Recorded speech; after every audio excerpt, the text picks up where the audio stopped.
Because I'm working on, I want to make a Minecraft clone. I'm calling it Dinecraft for Dennis Minecraft. I have my new Unity project here, brand new, greenfield. And the first thing I did is I want to make it compatible with Git. So the first thing I did is I followed this article to set up Unity to work well with Git. There's a bunch of problems using Git with Unity out of the box. Like, there's a lot of noise because the editor creates a lot of temporary files. There's large files, so like a bunch of problems. And if you follow this article, you can make Unity play nicely with Git. So I did that. I have my Git repo here. I just created this project just now. And now what I want to do is, and it's like, I think this is called a Universal 3D project. That was the blueprint or template or whatever you want to call it that I used. And now, next what I want to do is I actually want to see if I can use OpenCode with this. I have a ChatGPT subscription.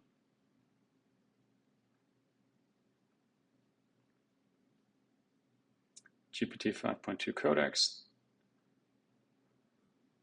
Gotta wait for it to upgrade.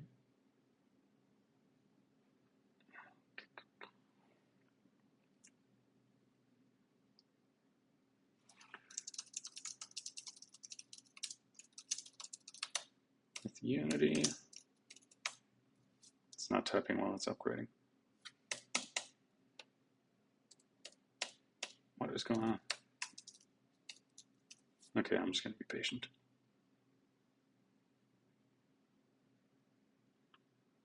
It's still upgrading. I think that's why it's not letting me type reliably.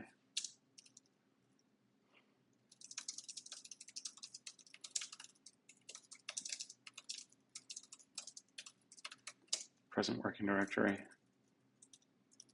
And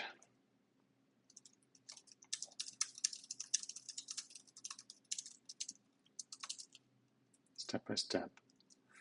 And kind of what I want to play with. So I'm a web developer, so most of the code I write is for the web, either web servers or JavaScript, like HTML, JavaScript clients.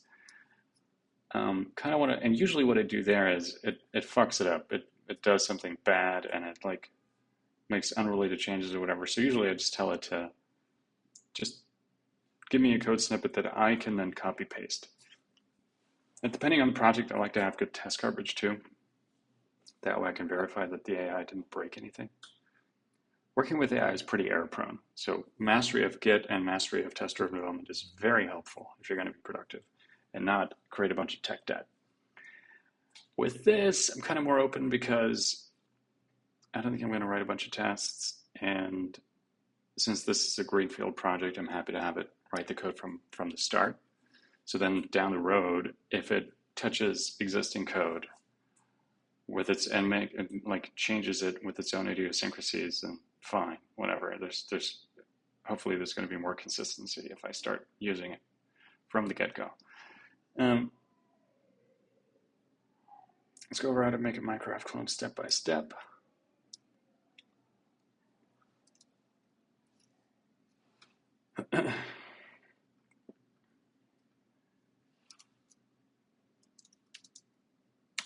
Keep your replies short, always. ChatGPT tends to yap a lot. And what else? Let's go over how to make a Minecraft clone step by step. Keep your replies short, always. I'm a web developer by trade, but I have dabbled with Unity Dev in the past.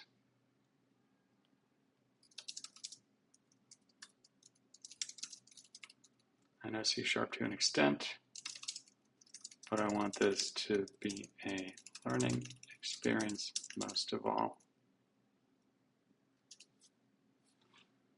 Okay.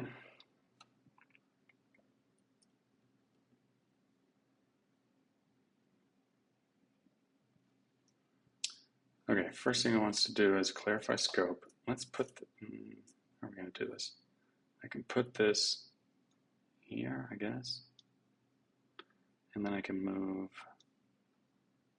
this here. Okay, cool.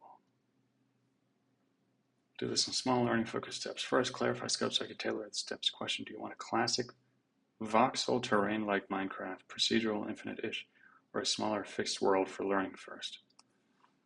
Yeah, small, fixed first.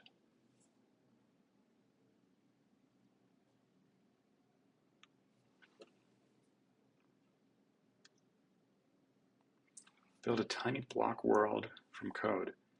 Do this. Create an empty game object world. Create a folder, assets, scripts. Create a script block world, CS, and attach to world. Okay. All right. Create an empty game object. We'll call it world. And we'll create a folder.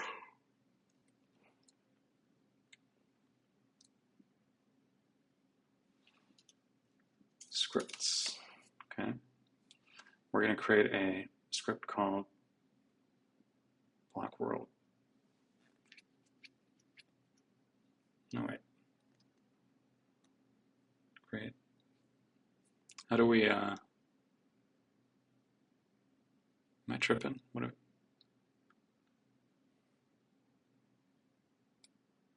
scripting? I want to make a new file. Empty. Ah.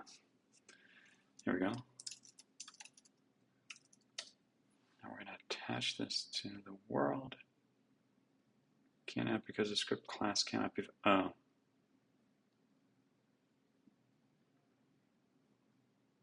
Okay. Yeah, no. Here we go. Using it attached to the world, but it's right there, public class block world. What do you mean it needs to derive from mono behavior? Oh, right. Okay. Create a cube in the scene, name it block, and drag it into the project, make a prefab, then delete it from the scene. I mean, these are all things that it could do for us, right? But we also want this to be a learning experience, I guess. But one thing I will not abide by, use 2 spaces, not 4. Okay.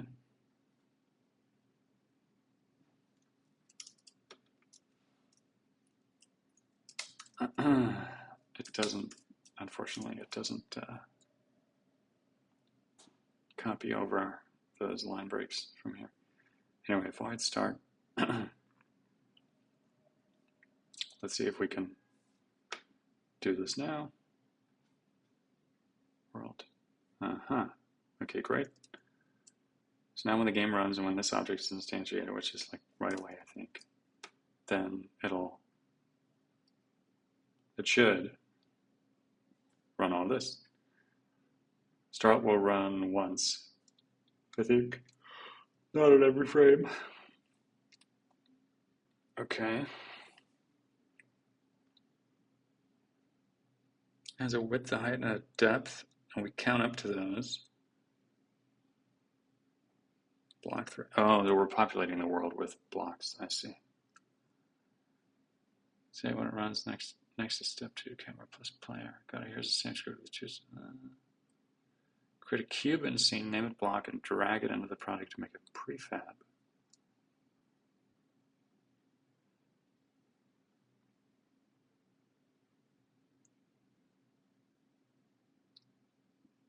Create a cube. All right. Name it block. Should we have a folder for prefabs? Assets prefabs. Okay. Block. This is our block. Create a cube in the scene, name it, and drag it into the project to make a prefab. Prefabs. Okay. Then delete it from the scene. All right. come on, how do I? What the hell? Why can't I? Seriously? Oh, it's command delete. All right. Tell me when you see assign block to prefab to block world in inspector. Block world. Hang on, scripts. Block prefab. Yep, I see it. Okay, we're going to move this there. Should do it. Cool. Yes, this is our block prefab. All right, we instantiate one of those. So basically, we're populating. Let's see what happens.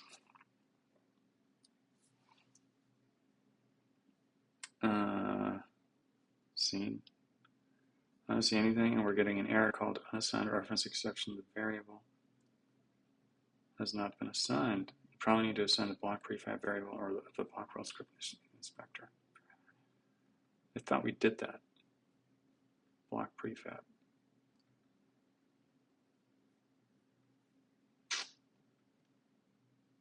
Dude, just let me, oh my God. Just let me copy this.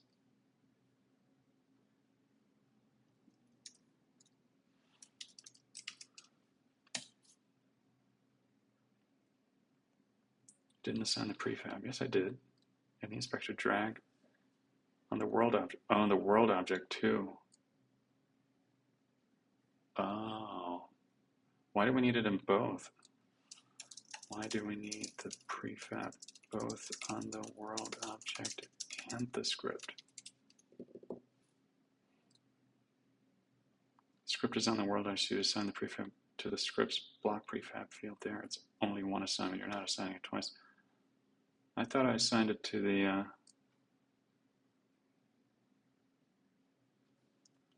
I assigned it to the script too.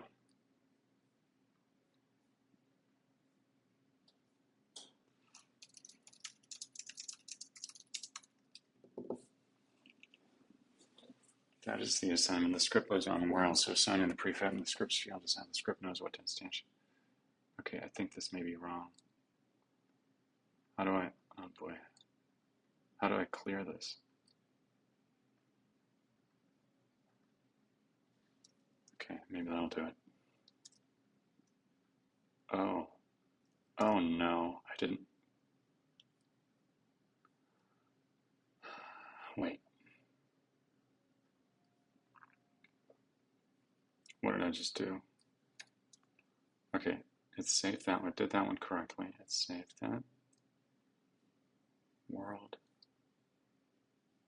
Block prefab. Okay, we're gonna have to move that in here, but I am confused because we have a block prefab on the world. Okay, probably what this means is it exposes the prefab interface both, like it shows this interface both for the script and for the world. Yes, we just assigned it here, not here, not here. I keep double clicking, not here. Okay, that should do it.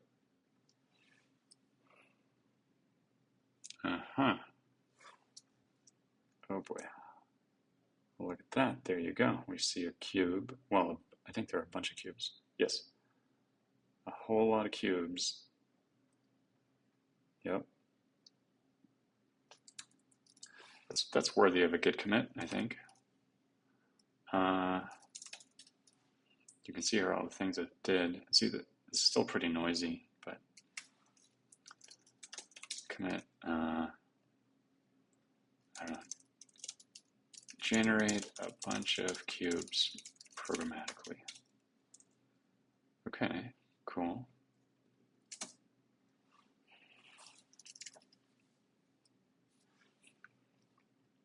I see what I was trying to do. Create a player, empty, position 8, 5, negative 5. All right, let's see here. Create an empty player object. Position 8.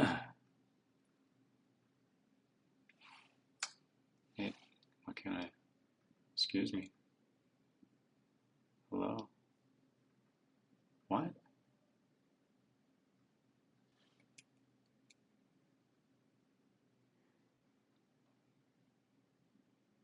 What the hell? Oh, I can't see it. Oh, okay. 8, 5, -5. Had a camera as a child of the player. All right. Create a camera. Yep. If it's a child, then it'll follow the player along, so that's smart. Add a camera as a child of player position. 0, 1.6, and 0. I got a feeling that that these coordinates are not going to work that well, but we'll see. Create as a scripts player look. Okay, and then we're going to say using player look.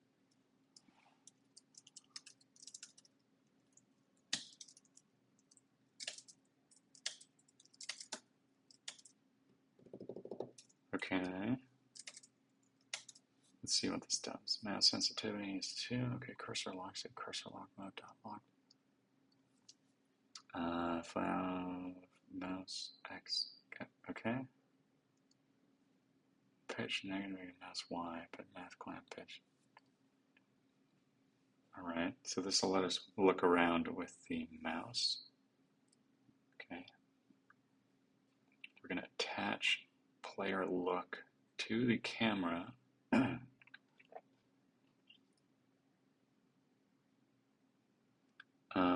And we're going to create asset scripts player move, which is just going to input. Okay.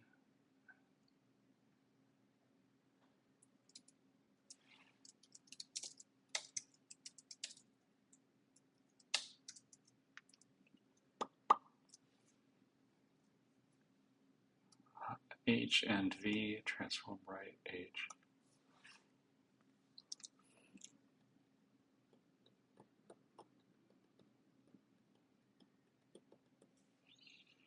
I'm not seeing any kind of normalization here, so I'm guessing we could do like strafe running and whatnot, but we'll worry about that later. Okay, we're going to attach player move to the player. All right. We still have a main camera object. Should we keep it or remove it? Remove or disable it, use the camera that's shown player. Okay. I'm going to. Is there a way to disable it? I guess that. I'm just going to remove it. All right. Play this. You're trying to read input using the Unity Engine on input class, but you've switched to active input handling input system. Okay.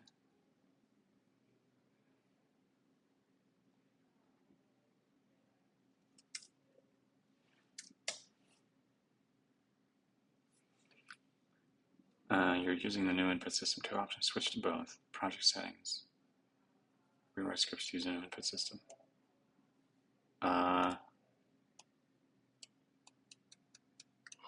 You've switched active input handling to input system. Well, you're trying to read input using the Unity Engine input class, but you've switched active input handling to input system package and player settings.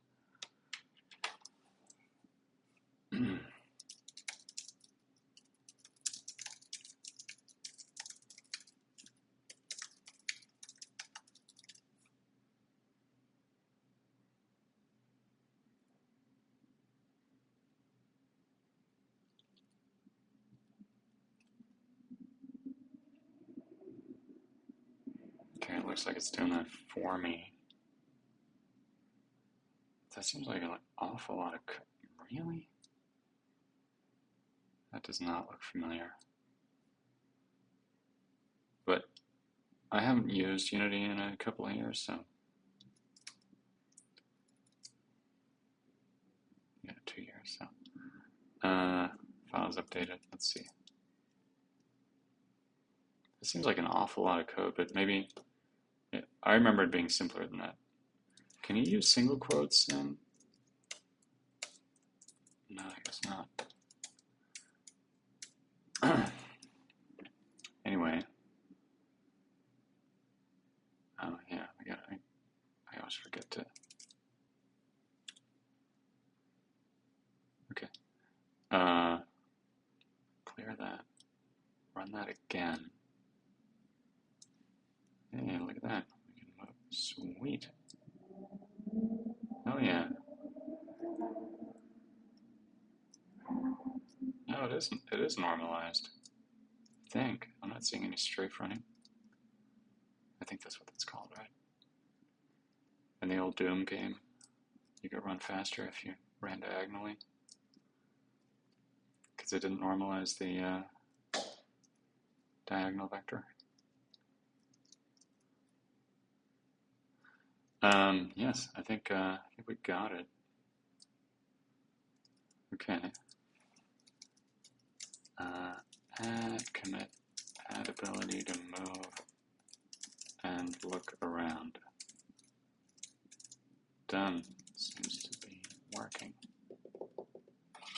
Okay. You do all that for me, please.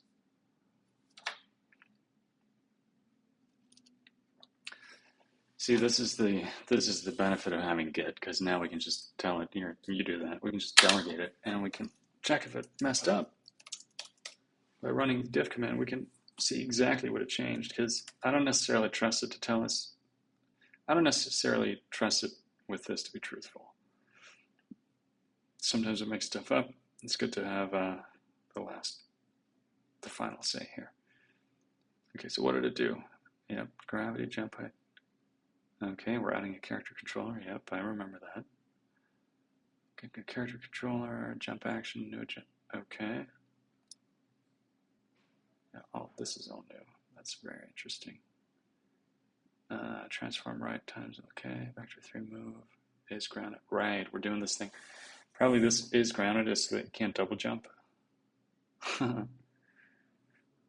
Was pressed this frame and is grounded.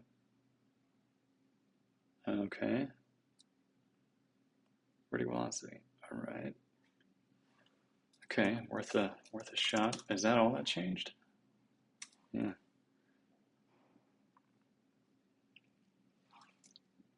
You still need 2 editor steps. Can you not do those steps for me too?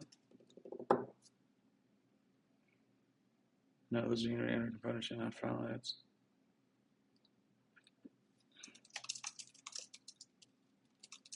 Won't they just reflect and file changes anyway?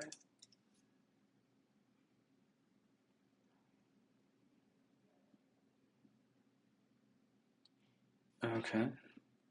Add the character controller to the player.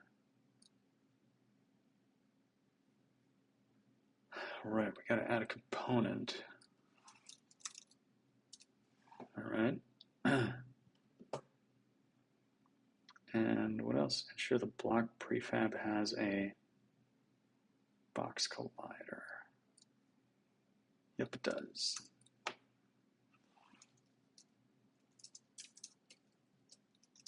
Okay, I've added the character controller to the player, and I see that the block prefab already has a box collider. Dude, block interaction attached to the camera. You do that.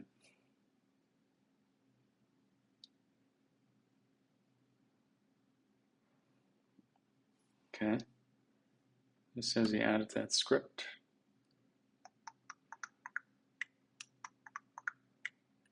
Indeed, block interaction, attach block interaction to the camera. All right. Assign block prefab to its block prefab field.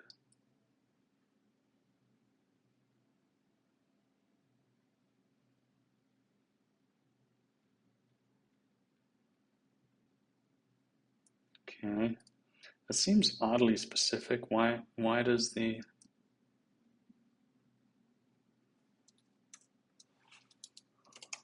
Why does the camera need to know about the block prefab? Seems odd, specific. Because a script that handles right-click placement needs a prefab reference to instantiate. Handles right-click needs a prefab reference to instantiate. Right-click placement. Oh, I put it on the camera since the raycast uses the camera's view. We can move the script to player or world and just press the transform for the ray origin.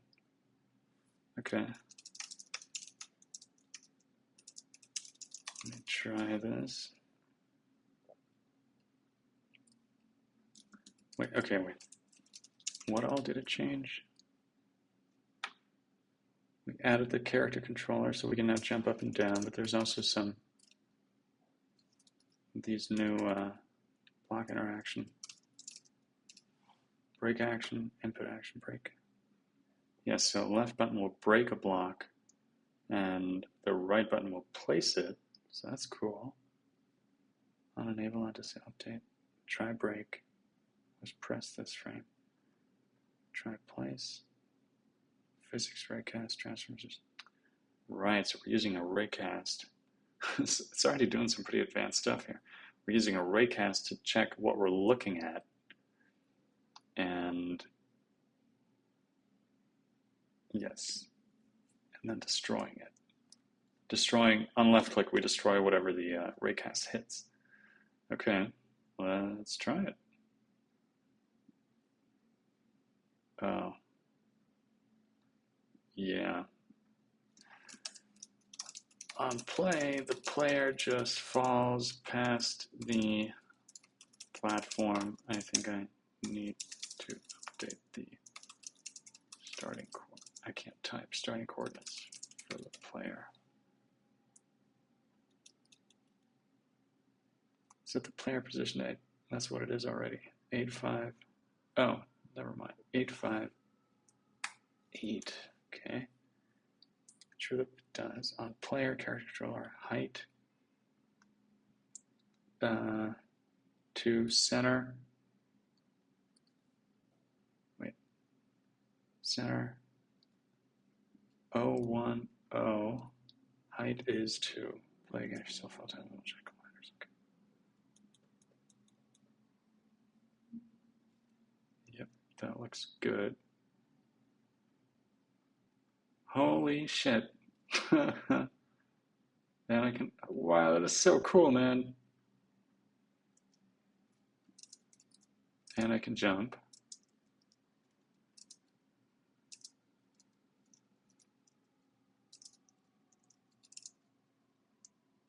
Neat. The problem is, I don't know, actually, it looks like it's already doing it where if it's too far away, it won't let me do anything with it. Wait, what happened there? Ah, yeah, I shouldn't be able to place something on a block that I'm standing on.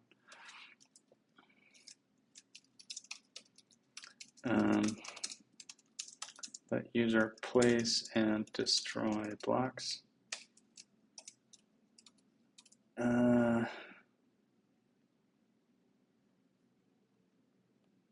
Try place. I see that it already has a way to tell whether the block is too far away to destroy. How does it do that?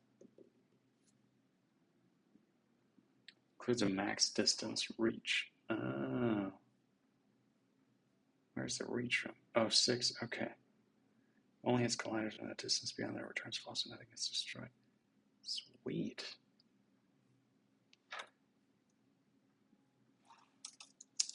Makes sense.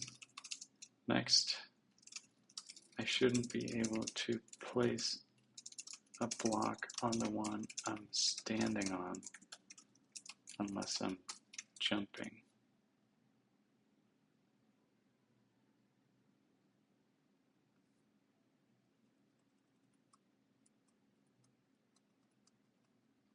Added a player overlap to check what to do this in the inspector on the camera's block interaction.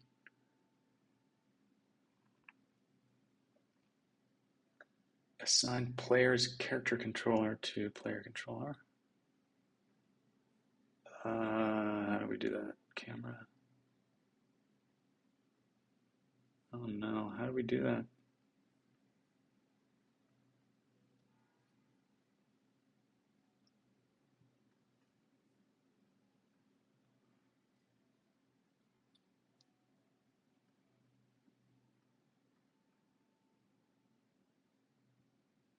Oh, okay. Yeah, that is correct. All right.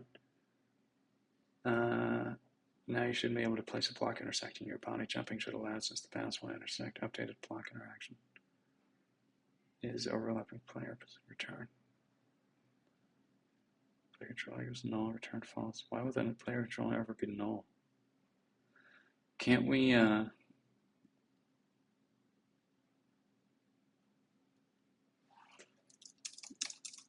I see that you added a check for. Can't we make the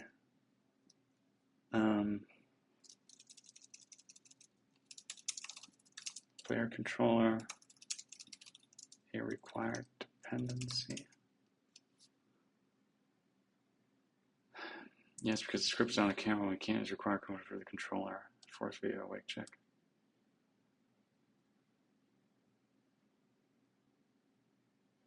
Because the script is on the camera, we can't use required.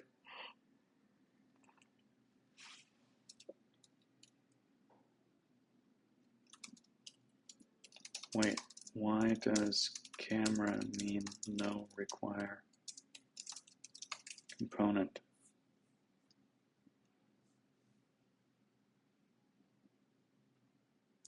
Oh.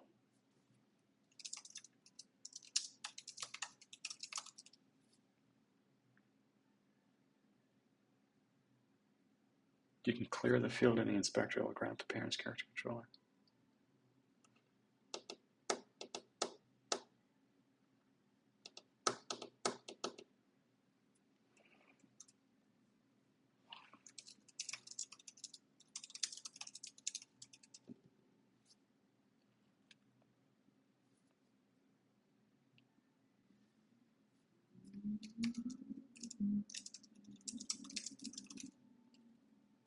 Serializability, I think.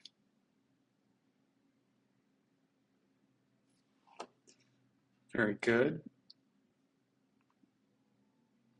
Okay, let's try it.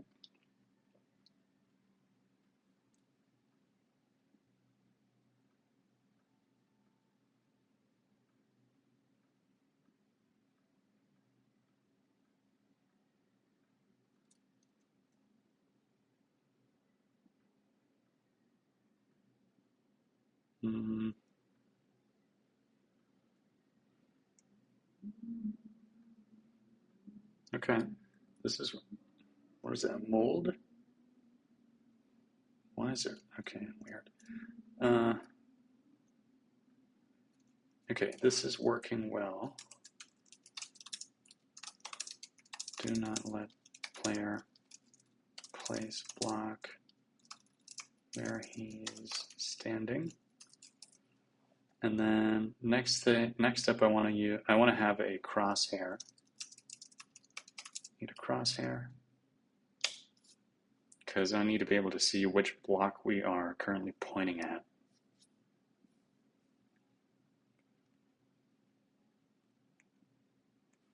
Added a runtime crosshair script. Okay. Attach a crosshair to the camera or a player. I'll add it to the camera. That seems the place where it should be.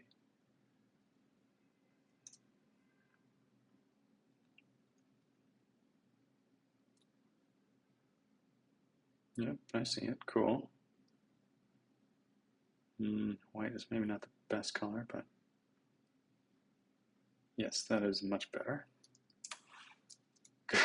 I gotta say, this is all a lot easier with AI than it would have been without it.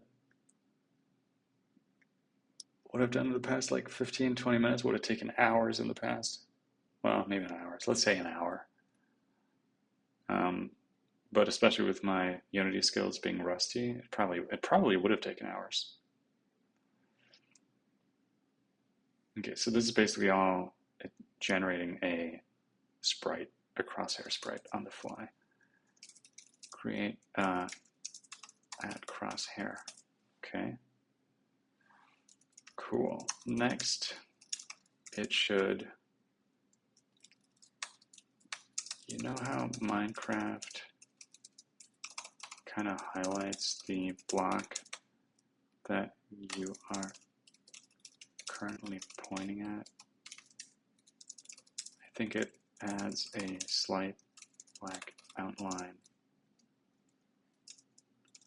when the block is in reach. I want that too.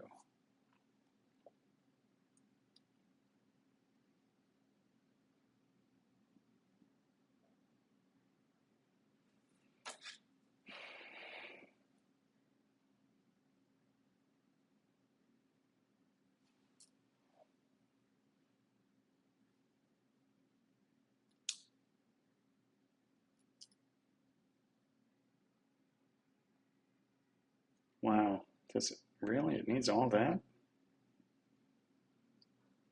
Do this attach block highlight to the camera.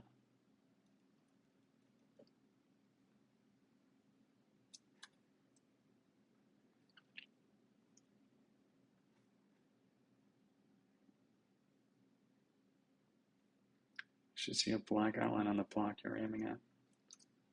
All right, tweak with line width, color, or padding and inspection. Need a mixed up block. That's an awful lot of code. You sure we need all that?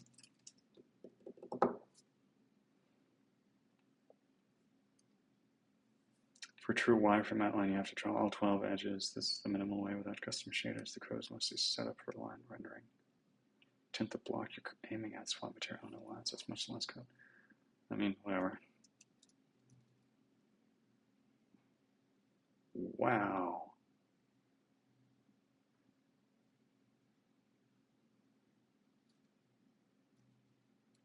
Hey, this is really something. I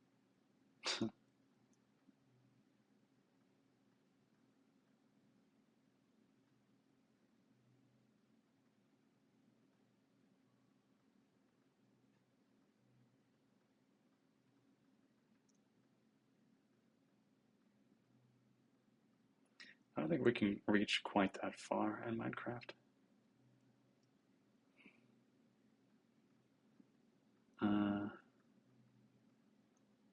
Why can't I? What? Okay.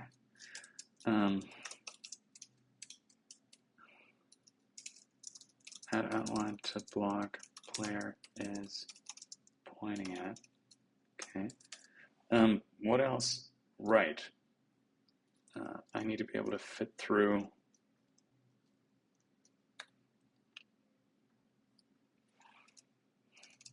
This is fine. Next, I need to be able to fit through a single row of removed blocks, but it looks like the player is too fat. Lower the character controller radius, for example, 0.3. All right, radius, make it 0.3, yeah, that could work. Height can stay about 2, and so let you fit through a 1 block gap. Okay.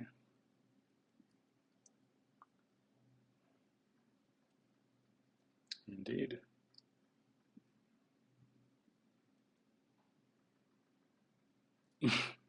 I kind of already want to go spelunking.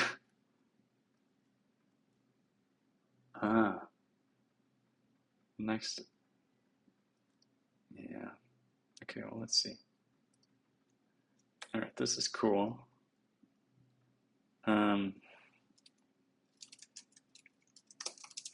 Let player fit, well, reduce player radius. so he can fit through single row of removed blocks. Okay. This is all pretty cool. What else can we do?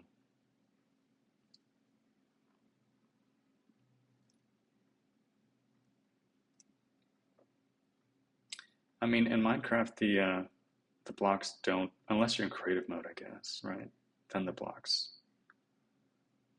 like, they destroy instantly, but when you're doing this, then it doesn't. So,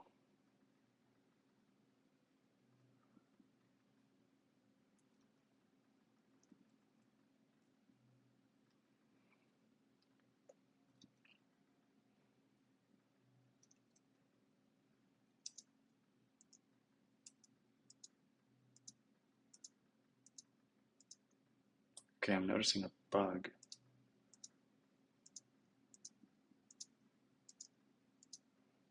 Yeah, there's going to be fall damage and whatnot.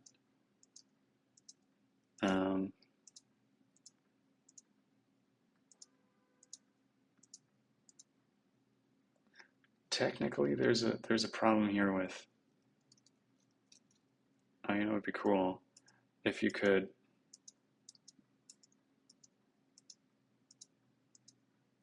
Sorry, I'm just kind of playing with this now. I'm already having fun with this. One thing you could do, maybe, is oh, you know what I just realized? The player height is going to have to be less than 2 because I would want to be able to place a block here. I think that's what you can do in Minecraft. In Minecraft, the player extent is basically 2 blocks. So why don't we change this from, if we change it from 2 to 1, that might be too little. Wait, what? What is happening here? What just happened? I don't think we need 1. We could probably just go with like, hey, look at that.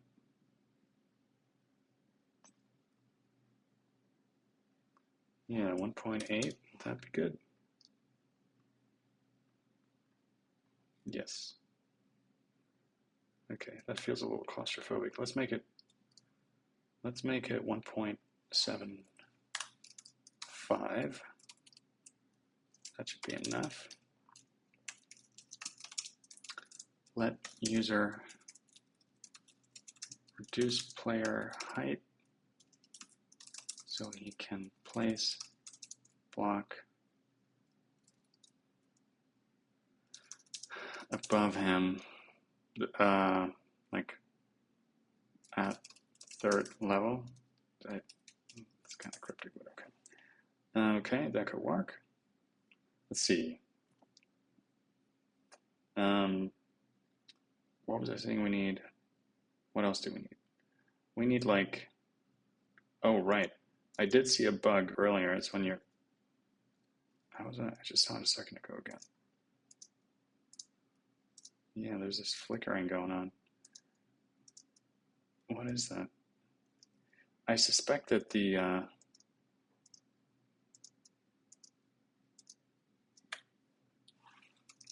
when I'm pointing at the block I'm standing on, then jump, I see a flickering. It's almost half a feature, right? Because it's actually kind of what we want. Isn't that a thing in Minecraft? Does it show you where you would, like when you place a block, does it, or when you, like when you point at a block like this, does it show you what it would look like with the block placed on it? Kind of like a ghost block? Or am I tripping? Actually, I don't think it does that.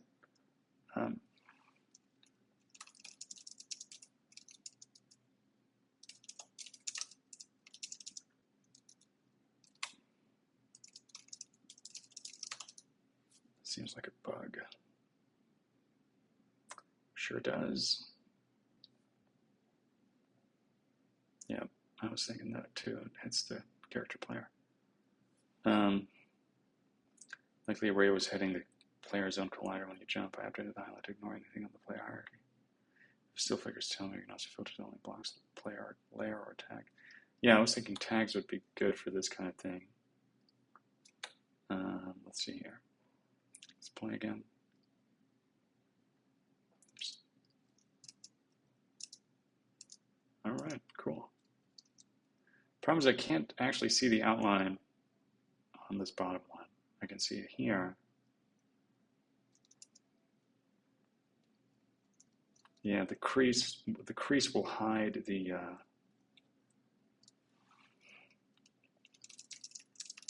this is good for now, but at some point we'll probably need tags, but we can revisit that later. Okay. Fix bug where raycast for block pointer detection collided with player controller. Okay. Next, the block outline is hidden in creases next to neighboring blocks.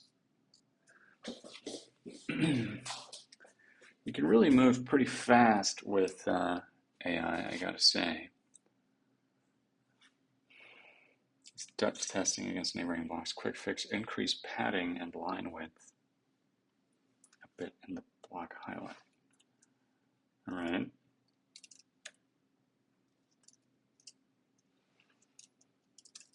Block highlight. Actually, I think we can do that here. Right? Can't we? No? No, thought I could. The line width. Increase the padding. Let's try 0.03 and the line width a bit. Okay, make that 0.04, something like that. When it always even increases, we can swap to an always on top outline shader.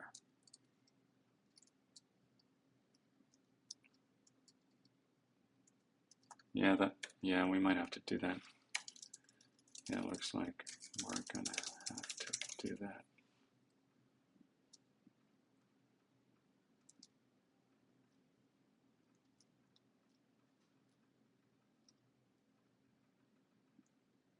Uh-oh.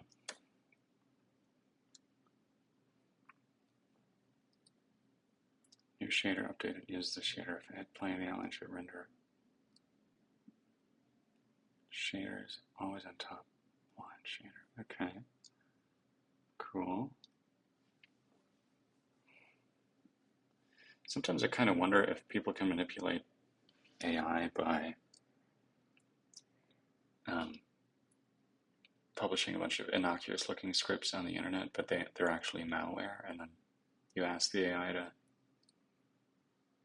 do something for you, and it inadvertently gives you malware. That could happen. Oh, but that's no good. You should only be able to see the top. Now it looks like you're placing it on top. Oh, this doesn't work well visually because you can see through existing blocks. So it kind of looks like preview, but it isn't. Preview for placement, but it isn't.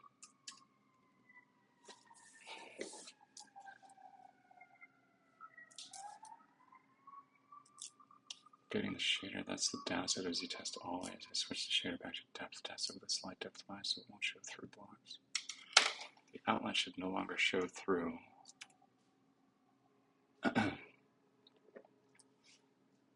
if you want true Minecraft styling, we can do a separate expanded cube render with a proper outline shader. Oh, look at that. This looks much better.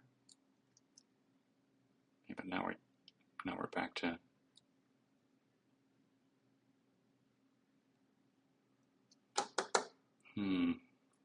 basically what we need. Okay, yeah, try that.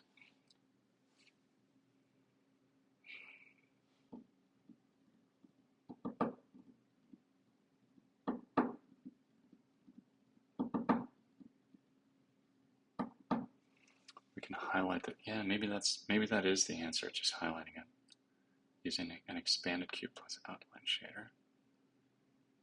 Okay, but I see that it removed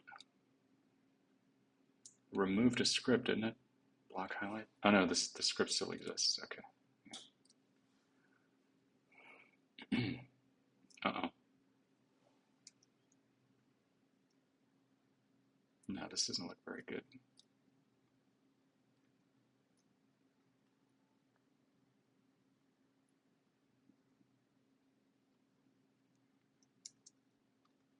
Yeah, I don't like how this looks.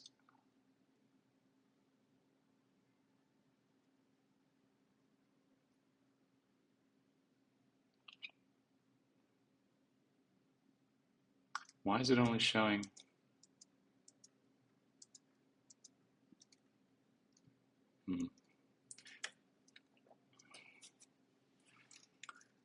It's only showing 2 lines. We should always be seeing 4, right? I think, no matter the angle.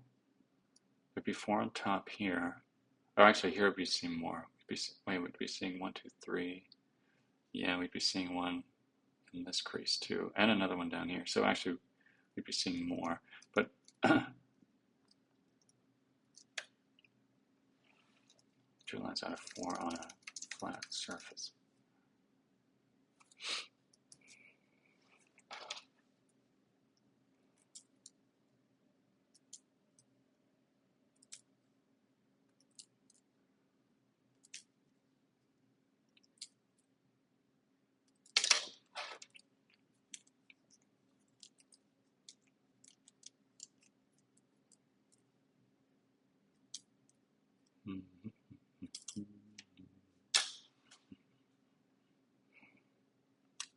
Switch back to the line-based outline fold and kept the depth bias shader so it doesn't show through blocks.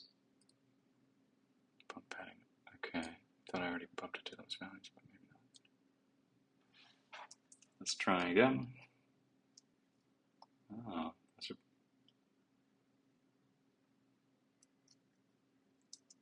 Yeah, okay, you can kind of see it. Yeah, but barely though. Why is it? Isn't the solution to just, instead of increasing the padding, maybe the solution, instead of increasing the padding or line width, is to make the lines a bit inset?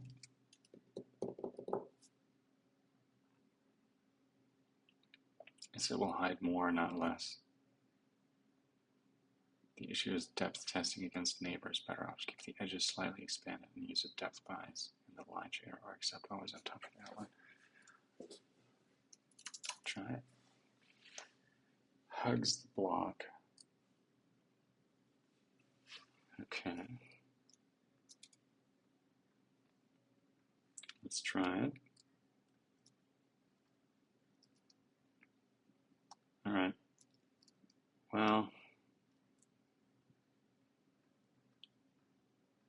I guess that's good enough for now.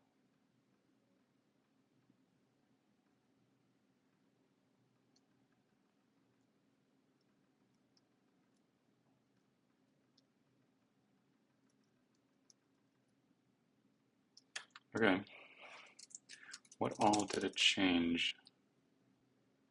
Line material, is that it? Shaders, meta. Do we even need that shader anymore? Yeah, it looks like it did. Okay. Make block outlines more visible. increases. Okay, and next step I want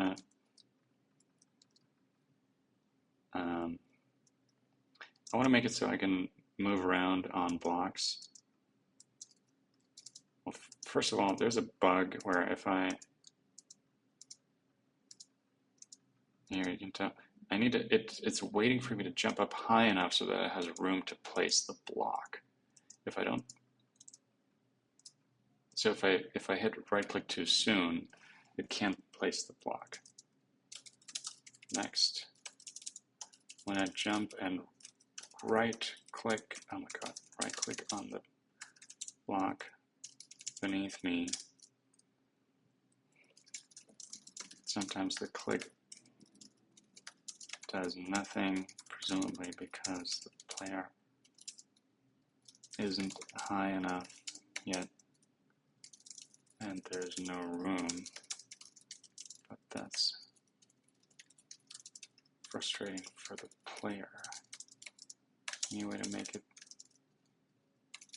so the player can place the block underneath them right away?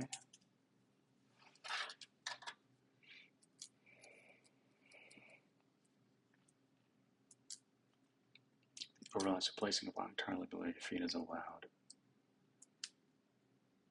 Play and try the jump place again. It should replace under even if you haven't risen much. If it ever clips you, we can turn.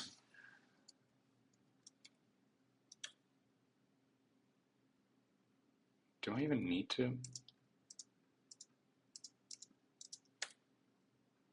I'm unclear on if I actually need to reload the game to see the changes.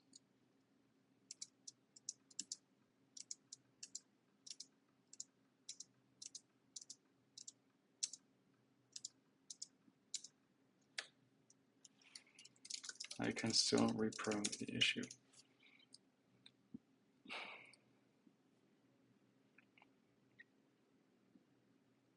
Make the allow below feet margin configurable. So place below, okay.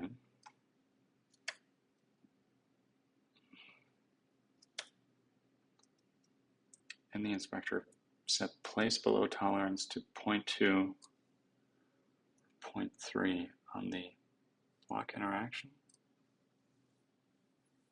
Or that's on the, is that on the camera or on the player? That's player mover, camera, block interaction. Here we go.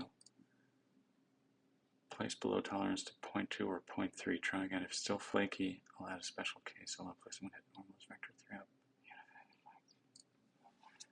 Yeah, I think we need to allow it even when it intersects, just so that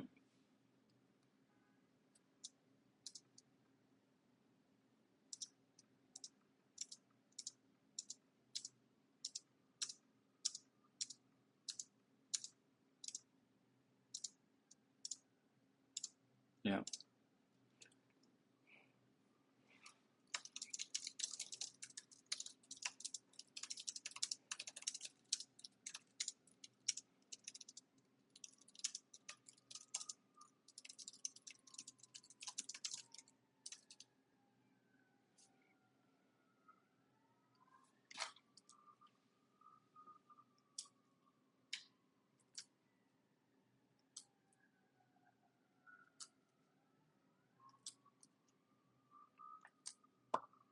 Adjust the placement to allow placing under you sooner when you're aiming at the top face. Still not place grace window after jump time base. Okay. Time base could be interesting, yeah.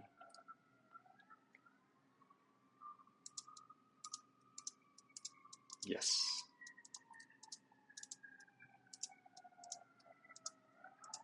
Sweet.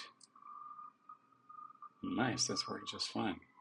I'm just realizing now that the player will need a shadow at some point. Anyway,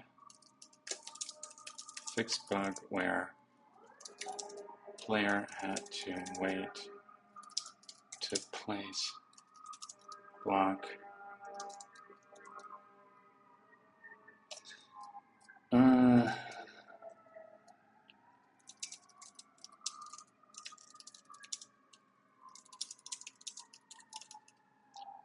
Okay. Cool. What else? think we can reach too far.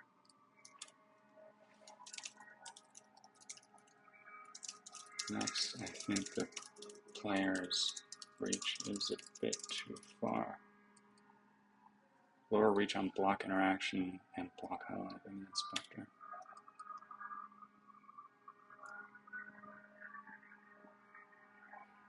What is going on down there?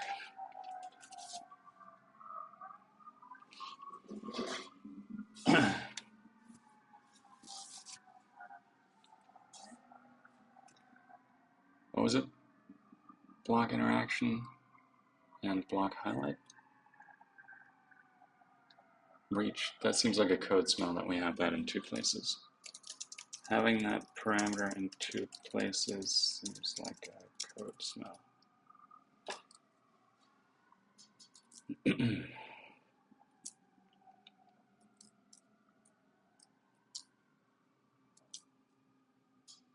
Yep. That. Okay, a centralized reach changes single value. Do this.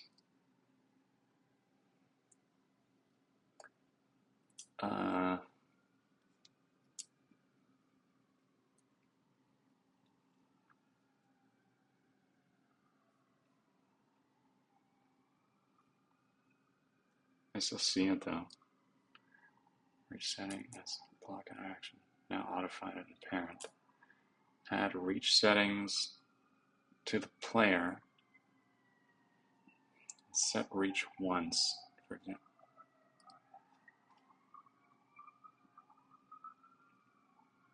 Yep, I see it.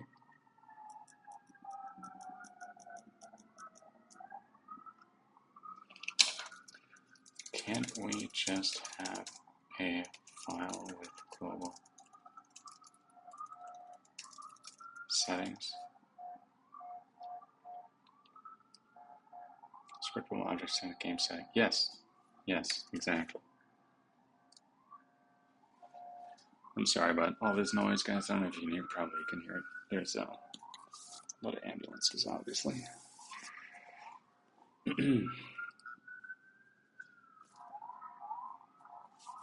Perks of living downtown. Okay, switch to global game settings scriptable object.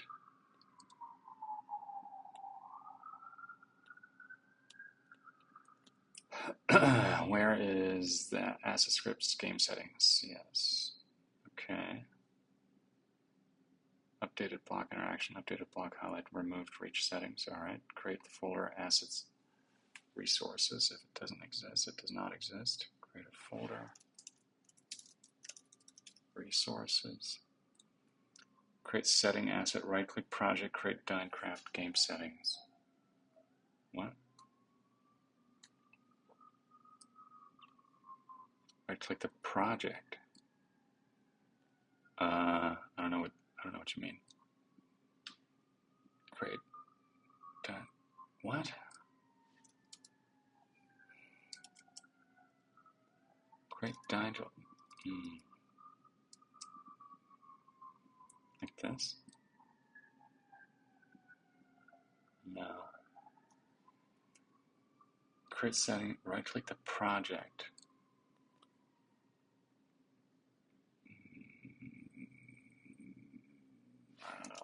I don't know how to right click the project.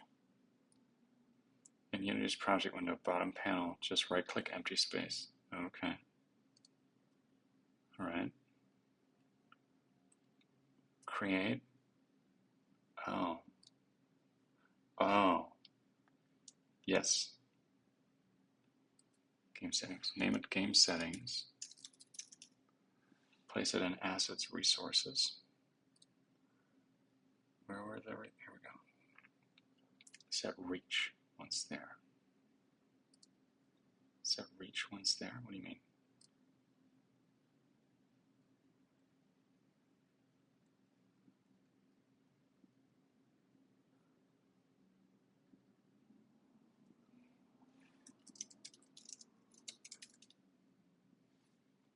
Select the game settings asset you created. Oh. In the inspector. but it's a script.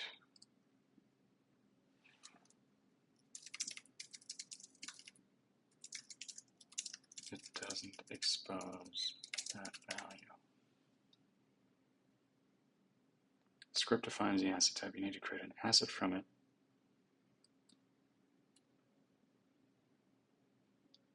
Oh, wait. Resources, game set. Oh, here we go. Here we go. Okay. Wait, so now we have game settings. Wait, we now have a game settings script and a game settings, what do we call that? Resource? Asset. Is that right? Defines the data type of game settings. Asset is an instance with actual values. Is how scriptable objects work. Okay.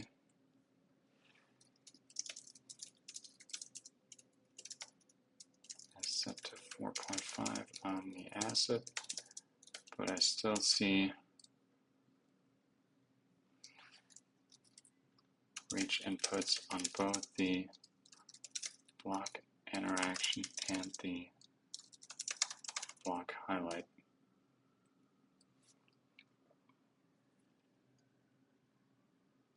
There you go. With per script reach fields. All right. Yes, indeed. Okay. Let's try it. Make sure that we can't reach too far. Yeah, that seems about right.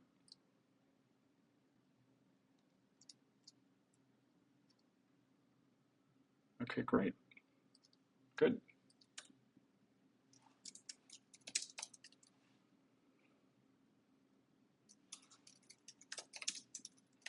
Reduce players' reach a bit through new central configuration. Config. All right. Excuse me. And let's see.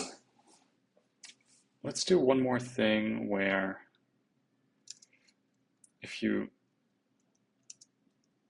press shift, you can't fall off the edge of a block. Next, when I want it so that when you press and hold shift, you can't fall off the edge of a block.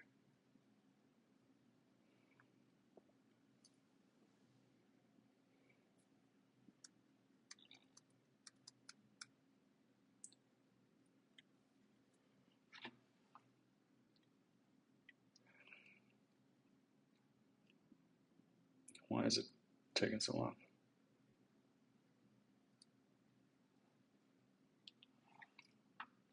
Also, I'm getting a warning. We're going to have to fix that. I'm defining a sneak input action and will enhance player move to raycast downward from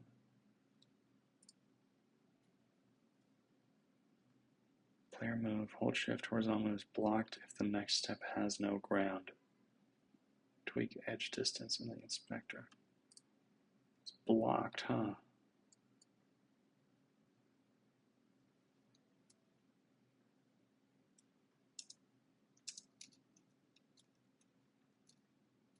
Ooh, no, that is not. That's terrible. But actually,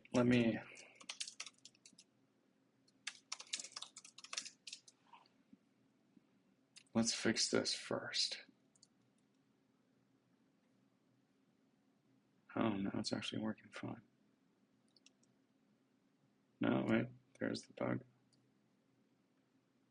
The reference script unknown as behavior is missing.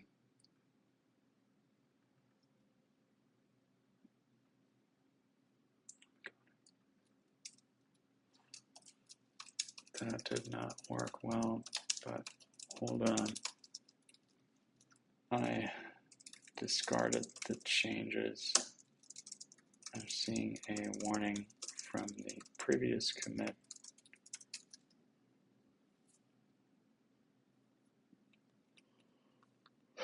That wording means a game object still has a component pointing to a script file that no longer exists, selected from the highlight scripts we added or removed. In the hierarchy, click each object that had our scripts.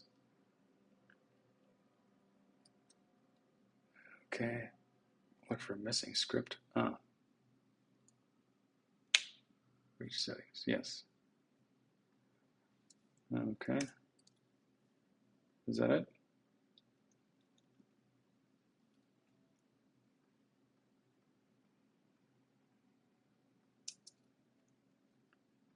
Looks like it.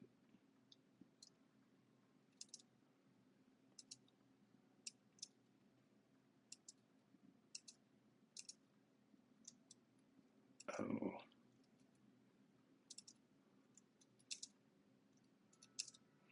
If I jump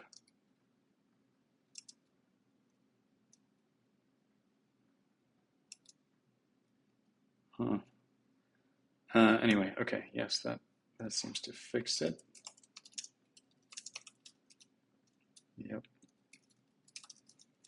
Let's amend that. Okay. Okay, fixed.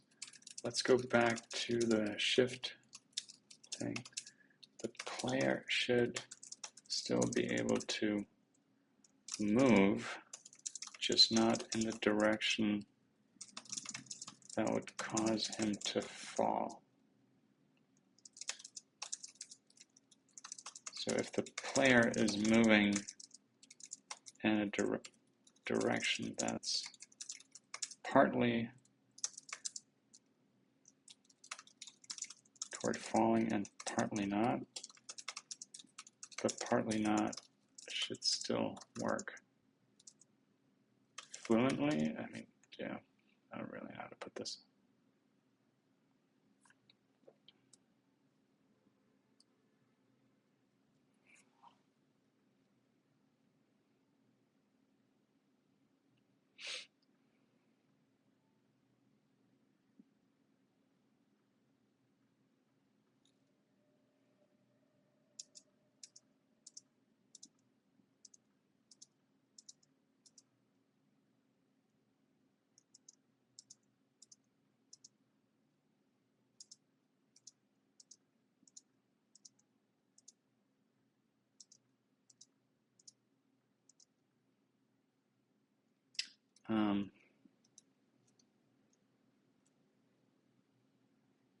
It's still kind of blocking it too hard.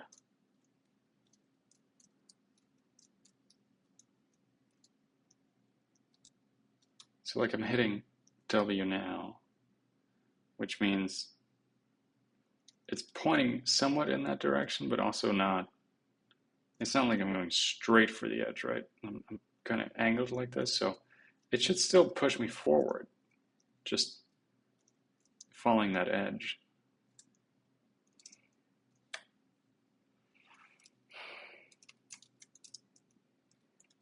Increase edge distance a bit. Okay, let's try that.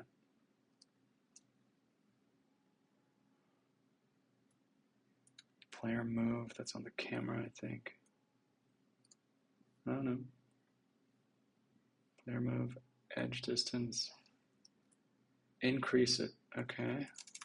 0.3, try that.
Make the ground check more forgiving by using a sphere cast size to the controller radius. This should reduce sticky edge detection and allow sliding along safe directions.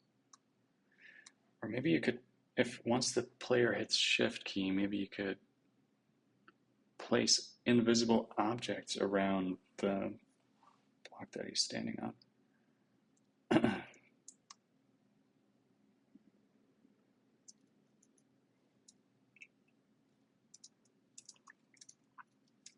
Now it's not doing anything.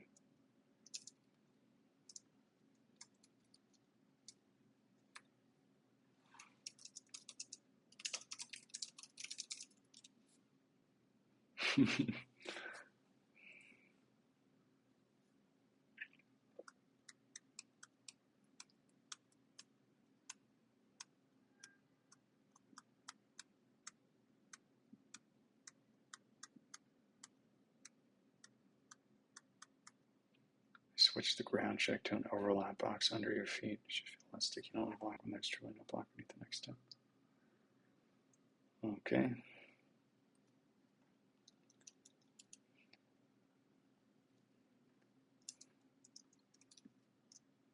No, it's still.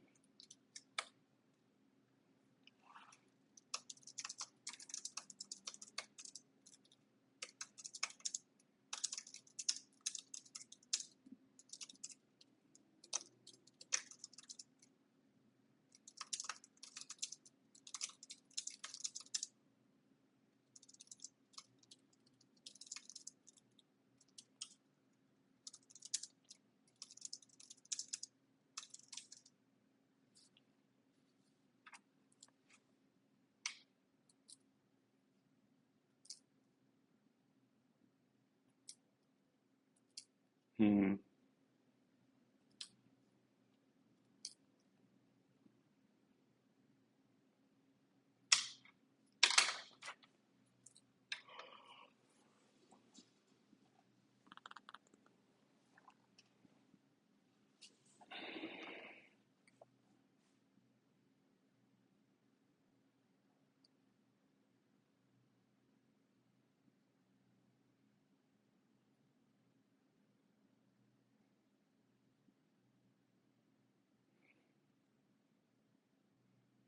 Okay.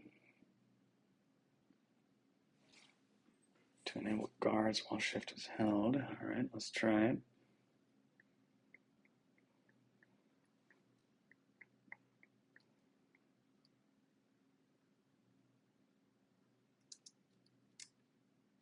Nope, not working at all.